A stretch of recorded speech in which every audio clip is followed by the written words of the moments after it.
Pemirsa Media Center Sekolah Tinggi Agama Islam Miftahul Ulang Lawak Kertosono Nganjuk, saya Nawa Ashro bersama Yayasan Pondok Pesantren Miftahul Ula Sekolah Tinggi Agama Islam Miftahul Ulang Lawak Kertosono dan Dewan Eksekutif Mahasiswa STAIM Kabinet Serasi semangat berprestasi mengucapkan selamat menunaikan ibadah puasa bulan Ramadan tahun 1440 MPD, seorang guru cantik dari MA Al-Hikmah Ngronggot. Baik Ibu Vivi, bagaimana kabarnya? Alhamdulillah. Selamat datang Ibu Vivi di ruang podcast Media Time.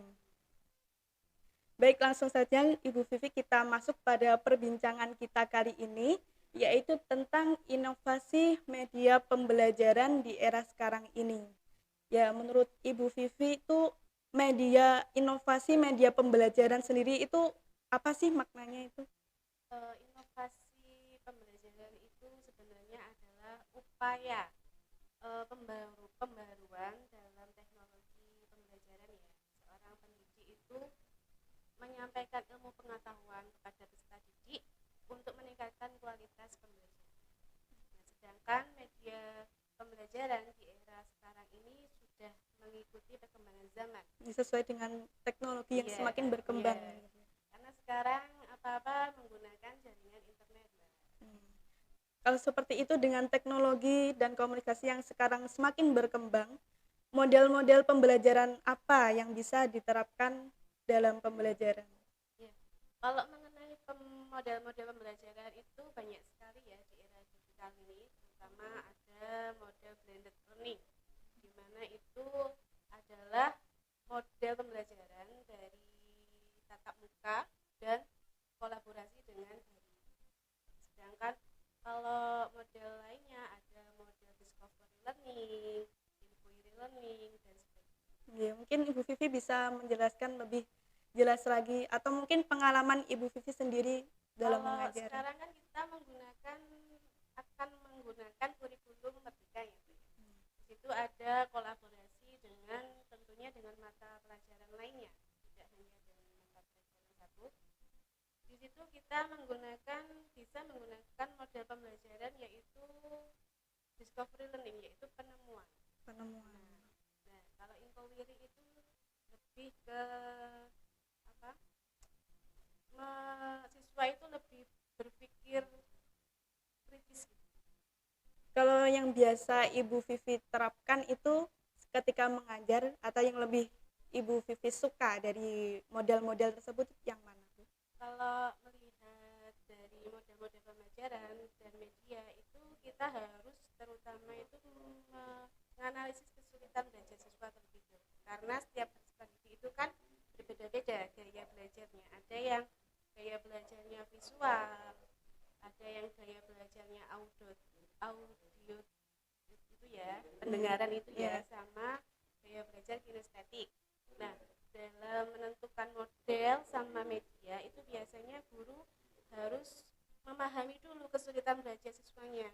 Ada siswanya yang mungkin ketika diajar menggunakan metode ceramah misal verbal, dia kurang fokus atau tidak memahami apa yang guru jelaskan. Jadi sebelum saya menentukan model atau media yang saya gunakan, itu saya harus mengetahui dulu kesulitan belajar siswa saya itu seperti apa. Berarti kalau sekarang menerapkan kurikulum merdeka itu ada model-model yang virtual atau langsung dengan dicampur dengan daring. Berarti kalau daring itu menggunakan handphone ya, menggunakan gadget seperti itu. Kalau sekarang bagaimana kalau tidak semua siswa mempunyai gadget? Kan rata-rata bergandengan menggunakan gadgetnya itu punya orang tua, nah, sedangkan orang tua di rumah juga membutuhkan gadget tersebut. Itu solusinya bagaimana Ibu? Kalau ada siswa yang tidak punya handphone atau alat komunikasi yang beda, kan kalau di madrasah sekarang itu sudah memfasilitasi, yaitu adanya sarana wifi, adanya sarana laptop dan lab komputer. Nah, di situ nanti siswa yang tidak mempunyai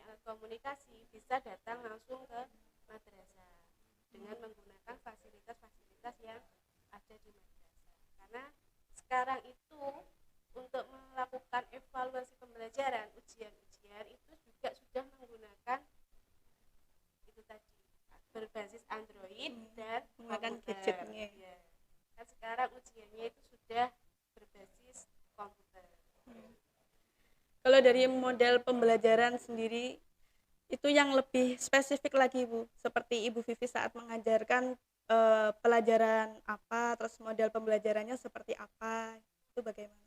Kalau saya menggunakan model pembelajaran sesuai dengan materi yang dibutuhkan. Noise Kalau cancelling off. materinya sekiranya siswanya mampu maksudnya materinya sederhana, berarti saya menyesuaikan model pembelajaran, misalnya memakai dengan model pembelajaran tadi discovery learning, inquiry learning, atau STEM. Ya, dari metode itu mungkin banyak yang belum mengerti apa sih tadi apa Bu? Discovery Ya, learning. seperti itu. Lah itu penerapannya langsung ke siswanya itu seperti apa? Contoh misal sederhananya ketika saya mengajarkan materi konsep perkembangan sejarah fikih ya, kan itu kan kalau berbicara tentang sejarah itu kan banyak siswa yang mungkin kurang minat ya Mbak ya. Banyak yang bosan. Iya. Kita itu biasanya kalau mungkin dengan berceramah siswa akan bosan. Ada yang tidur, ada yang mungkin ngobrol dengan temannya sendiri. Nah, untuk mengatasi masalah tersebut biasanya saya itu menggunakan media PowerPoint atau video. Jadi menampilkan proyektor. Ya, menampilkan proyektor atau LCD. Jadi madrasah sudah memfasilitasi dengan sebaik mungkin, jadi guru harus menggunakan dengan sebaik mungkin. Kalau tadi sejarah berarti ketika pada masa Rasulullah itu bagaimana perkembangan fikihnya, kita mencari video-video yang mengenai materi tersebut. Seperti ya. Itu kan dari model pembelajaran sejarah. Kalau di bidang fikih banyak lebih ke prakteknya ya Bu. Itu bagaimana dengan siswa yang tidak suka dengan praktek atau bahkan malu untuk maju ke depan ya, seperti itu bagaimana Bu? Kalau anak itu malah lebih dominan sukanya praktek Mbak ketimbang teori. Ya. Karena teori itu kemungkinan anak-anak bosan. Ya, banyak bosannya. Lebih nangkepnya itu ketika anak-anak itu lebih ke praktek. Misal praktek jual beli kan ada itu akad jual beli, ada akad khiyar, salam, hajar. Nah, di situ saya langsung menunjuk anaknya untuk mendemonstrasikan bagaimana sebagai pembeli dan penjual ketika bertemu tatap muka itu termasuk akad apa. Nah, kalau dalam bidang yang lainnya zakat itu juga langsung kita memperlihatkan bagaimana tata cara menunaikan zakat. Ya, mulai dari niat. Ya, dari niatnya. Nanti kita akan menilai, oh anak ini ternyata sudah hafal niat zakat. Nah, kemudian ada materi-materi lain seperti memandikan jenazah. Nah, di situ kan kita berarti menggunakan alat media bantu itu biasanya kalau anak-anak nggak mau menjadi salah satu medianya apa itu menjadi mayitnya ya, itu Bu, ya. itu kita bisa menggunakan manekin seperti itu. Jadi saya model pembelajaran dan medianya itu menyesuaikan. Jadi sebelum memulai pelajaran saya biasanya itu menawarkan kepada peserta didik materi ini kita akan memakai media apa sehingga kalian bisa bersemangat dalam pembelajaran, proses belajar mengajar itu tadi. Karena semangat juga ketertarikan dalam belajar itu sangat mempengaruhi prestasi sendiri dan kualitas dari siswanya. Iya, karena kalau kita sudah menyampaikan materi dengan baik ternyata anaknya kurang bersemangat, nah, situ kan kita juga menjadi bahan evaluasi ketika proses belajar mengajar itu tadi. Jadi di sini seorang guru sekarang itu tidak hanya seorang pengajar saja, tapi juga menyediakan fasilitas. Betul. Sebagai inovator juga. Jadi guru sekarang itu harus lebih kreatif ya Mbak ya. Kalau sekarang zamannya sudah tidak, ujian itu sudah tidak memakai paper lagi, tapi sudah menggunakan berbasis Android. Nah di situ kita bisa memakai beberapa aplikasi untuk menggunakan evaluasi pembelajaran itu tadi. Biasanya kalau saya itu menggunakan media evaluasinya pembelajaran itu menggunakan Google Form, sama bisa pakai Quizzes. Quizzes itu game. Ada kuisnya. Ada kuis tapi juga sambil bermain. Sepertinya kan anak-anak itu lebih tertariknya di situ. Kalau peran guru sangat penting dalam kualitas dari siswa tersebut, saya pernah dengar bahwa ibu dari orang tua ya, orang tua yang mengasuh siswa itu adalah pendidik utama dan pertama untuk anaknya. Nah, kalau di sini kalau guru sudah eh, kebutuhan siswa terpenuhi, kualitas siswa, prestasi siswa terpenuhi dari kemampuan guru yang profesional dan inovatif tersebut, ini peran orang tua apakah masih penting untuk siswanya? Sebenarnya kan peran orang tua itu sangat-sangatlah penting ya Mbak ya, karena lingkungan itu juga mempengaruhi. Kalaupun guru dituntut untuk sempurna ketika di sekolah, tetapi ketika di rumah anaknya tidak seperti yang diinginkan, itu juga percuma saja. Jadi peran orang tua dengan guru itu harus ada saling komunikasi. Jadi ketika anaknya kesulitan belajar, jadi kita harus mengomunikasikan dengan orang tua bahwa anaknya ini ketika di sekolah mungkin kalau di rumah seperti apa, kalau di sekolah itu seperti apa. Jadi sangat menentukan karakteristik juga dari siswanya gitu. Baik, dari murid-murid Ibu Vivi mungkin yang ingin melanjutkan ke sekolah tinggi. Tentunya setiap tahun dari LMA Hikmah itu selalu ada dari murid yang melakukan ke jenjang berikutnya, selalu ada yang di sini STAIM atau Sekolah Tinggi Agama Islam Miftahul Ulang Lawak Kertosono ini sudah lengkap Bu dalam pembelajarannya, modelnya seperti apa. Di sini ada 4 jurusan, ada pendidikan agama Islam, ekonomi syariah, PGMI, dan juga PIAUD. Jadi di sini mahasiswa juga dibimbing untuk belajar mengaji. Ada kajian rutin Bu di hari tertentu. Jadi tidak hanya mengaji Al-Quran saja, tapi di sini juga diajarkan untuk bisa membaca kitab kuning, dan juga ada kajian dari kita mengundang seorang pengusaha atau seorang mubalik dari mana. Jadi mahasiswa tidak hanya fokus pada mata kuliah saja, tapi juga mempunyai wawasan dan pandangan yang lebih luas. Ya, baik, silakan Ibu Vivi kalau mungkin anak didiknya ingin melanjutkan ke jenjang lebih tinggi, bisa di Sekolah Tinggi Agama Islam Miftahul Ulang Lawak Kertosono. Dan mengenai beasiswa pastinya ada ya Mbak ya? Ya, di sini ada beasiswa untuk tahfidz, ada juga beasiswa untuk KIP dan sebagainya. Beasiswa prestasi juga ada Bu. Ya, sudah lengkap di sini. Baik, untuk meneruskan perbincangan kita tadi, tadi kan orang tua ternyata punya dampak yang penting juga ya.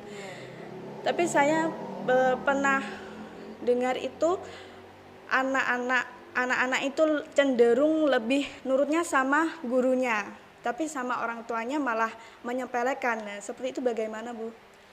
Kalau itu tergantung karakteristik siswanya ya Mbak ya. Mungkin kalau di rumah seperti itu tidak menurut dengan orang tua, kemungkinan kurang perhatian. Kalau di sekolah kan mungkin dia mau terbuka, apapun yang dikeluh kesahkan mungkin dia nyamannya sama Gurunya. Ya, karena kan kita dari pagi sampai siang kan kita Di sekolah terus. Ya, lebih banyak tuh di sekolah. Ya, sedangkan kalau di keluarga mungkin sore sampai malam. Kalau sore itu biasanya anak-anak itu ada kegiatan ekstrakurikuler.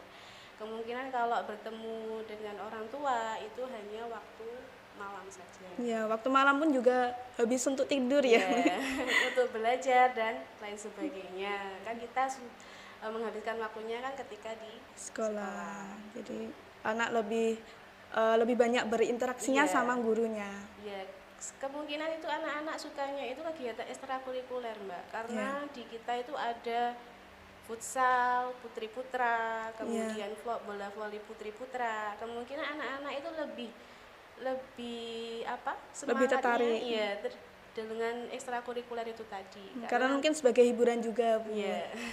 Jadi tidak langsung pulang. Jadi anak-anak itu juga ketika sudah jam pulang sekolah itu anak-anak langsung kegiatan ekstra biasanya sampai jam 5. Ya. Jadi karena memang olahraga ekstra olahraga kan sangat menyenangkan. Ya. Baik Ibu Vivi, menarik sekali perbincangan kita kali ini. Sayangnya waktu yang membatasi kita. Jadi Mungkin lain kali, lain kesempatan kita bisa melanjutkan pembicaraan STAIM Sekolah Tinggi Pemirsa Media Center Sekolah Tinggi Agama Islam Miftahul Ula yang dirahmati Allah.